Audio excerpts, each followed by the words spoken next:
औज़ुबिल्लाहिमिनश्शैतानिर्रजीम बिस्मिल्लाहिर्रहमानिर्रहीम अस्सलाम वालेकुम वरहमतुल्लाहि वबरकातुहू। आज वोट डाल के आया हूँ जी मैं अपना वोट डाल के आया हूँ। अच्छा मंज़र था, अच्छा समा था। मैंने अब तक ज़िंदगी में जितने भी वोट डाले हैं उनसे ज़्यादा रश था वहाँ पे, खुशहाल आबादी। वहाँ पे लोग खड़े हुए थे।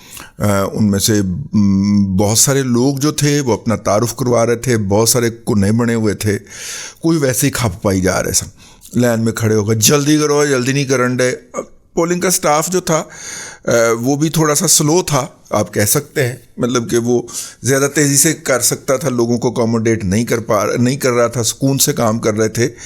लेकिन मैं सुबह 9:50 पे जो है वो मैंने गाड़ी पार्क की है और 10:15 के ऊपर मैं दोबारा वोट डालने के बाद अपनी गाड़ी में वापस आ चुका था। आप इससे अंदाज़ा कर लें कि मुझे, और मैंने गाड़ी काफ़ी दूर खड़ी की थी ताकि पोलिंग स्टेशन थे, और पोलिंग स्टेशन मैंने घर से चलते हुए चेक कर लिया था। टीवी का एजेंडा क्या है इस वक्त, मीडिया का एजेंडा क्या है, वो मैं आपको अलग से बताऊंगा। जो वो इस वक्त प्रमोट कर रहे हैं, एक जगह तो मैं लड़ के भी आया टीवी के उत्ते ही, ठीक है, वो प्रमोट कर रहे हैं, लेकिन इसको हम अलग से बात करेंगे। वोट डाला, जो पहली दफ़ा वोट डालने वाले थे बच्चे वो ज़्यादा थे मेरे, कम अज़ कम मैं जिस लाइन में लगा आगे अगर 4 लोग थे मेरे से, तो 2 बच्चे ऐसे थे कि जो पहली दफ़ा वोट डाल रहे थे, नौजवान थे। बल्कि एक आध बच्चे से तो मुझे पूछना ही पड़ा, बेटा आपका वोट बन गया क्योंकि वो इतना छोटा लग रहा था ना अपने चेहरे मोरे से। और मैं इस बात का हामी हूँ कि ये 18 साल का वोट का जो मसला है ना, ये नहीं होना चाहिए। 21 साल या 22 साल के बच्चे को वोट का हक मिलना चाहिए। वो 18 साल दिन तो दही लैन कर लो यार, प्रॉपर दही नहीं लेके आ सकता बाजार विचों, तो आपने उसको मुल्क बनाने का इख्तियार दे दिया। ये मेरा ख्याल है, जब तक कानून के अंदर मौजूद है तो इसको मानना तो पड़ेगा। तो वो बच्चे वहाँ पे वोट डालने के लिए आए हुए थे। उन बच्चों में से जो थे वो मैंने उनसे हल्का सा पूछा भी है कि वोट पाना है, और मतलब मैंने तो उनको प्रिएम्प्ट किया ना, मैं क्या फिर वोट जड़ा वो खांदा है, तो वो 2 ने कहा कि हाँ, जड़े 2 अगे खलते हैं वोट खांदा है। दादा अंकल वोट खान का है। मैं पिछले ने पूछा, उन्हें एडा बड़ा फक्कड़ कढ़े, ठीक है, मैं वोट शेर था, मैं कहा बिल्कुल ठीक है, डट के पाना, जिधर तो भी पाना है डट के पाना। अब तक की अच्छा, इसके अलावा मुख्तलिफ लोग मुख्तलिफ शिकवे शिकायत करते हुए नज़र आए, और उन शिकवे शिकायत के अंदर, ये मैं आपको मॉर्निंग की सूरत बता रहा हूँ, दोपहर की मैं अलग बताऊँगा। शिकवे शिकायत के अंदर ये भी थे कि जनाब ये पता नहीं है कि वोट कहाँ है। मैं तमाम पार्टियां जिन्होंने अपने बाहर पोलिंग कैंप्स लगाए हुए थे उनमें मैं गया। PMLN का कैंप सबसे ज़्यादा आबाद था और उसमें लोग आ रहे थे, रंगबाजी भी हो रही थी। मतलब मैंने देखा कि 5 लोग ऐसे आए हैं जिन्होंने एक ही तरह के कपड़े पहने हुए हैं और यहाँ पे सुनहरी रंग का शेर का बैज भी लगाया हुआ है।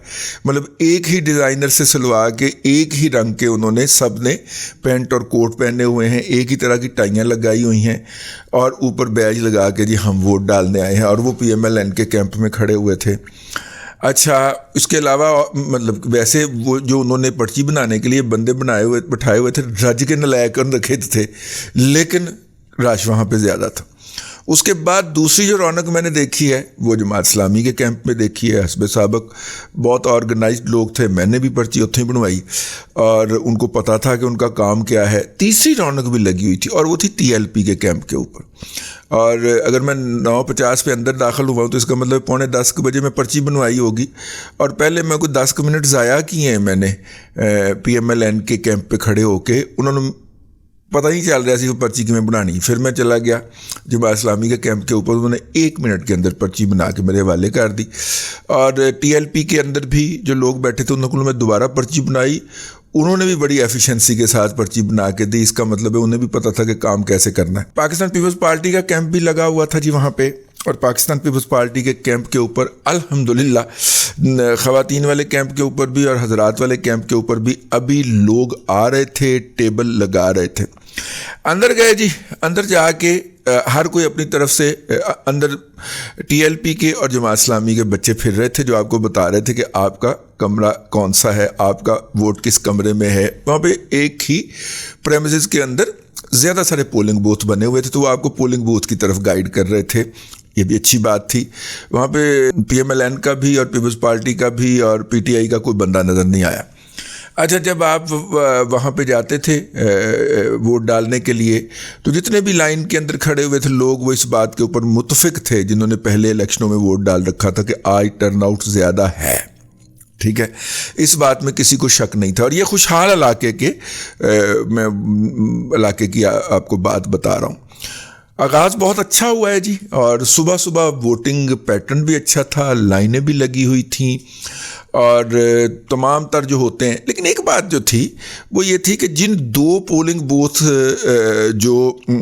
बूथ बने हुए थे उस कमरे के अंदर जिसमें मैंने वोट डाला, वहाँ पे जो कुछ दर्जन भर के करीब पोलिंग बूथ थे ख़वातीन और हजरात के अलग अलग, उनमें से सिर्फ ये 2 पोलिंग बूथ थे जिनके ऊपर लाइनें लगी हुई थी। बाकियों का भी मैंने विज़िट किया, वहाँ पे कई हमारे फ़ैन भी मिल गए, स्टाफ के अंदर भी और वोट डालने वालों के अंदर भी, उन्होंने हेले हाय भी किया, तो कोई रुकावट नहीं थी। कईयों ने सेल्फियाँ भी बनाई हैं, कोई रुकावट नहीं थी, कोई कुछ नहीं था। लोग अपनी आज़ादी से आके मर्ज़ी से वोट डाल रहे थे। तो बात आपने वही याद रखनी है कि इलेक्शन डे के ऊपर कोई फड्डा नहीं होएगा। जो अपनी राय का इजहार करना चाहेगा कर देगा। बाद वो वोट जो है पता चले कि दिया खान को था और निकला तरीन की तरफ है, तो वो फिर अलग बात होगी। बहरहाल ये था मॉर्निंग का, मैंने कहा ज़रा थोड़ा सा अलग करके आपको बता दिया जाए। अब आपको आफ्टरनून का बताते हैं, लेकिन फ़िलहाल ब्रेक। आज के लिए इतना ही, अगले व्लॉग के अंदर फिर हाज़िरी होगी। अल्लाह तबारक व तआला आपको आसानियाँ अता करे और आसानियाँ खल्क़े खुदा में तकसीम करने की तौफ़ीक़ अता करे।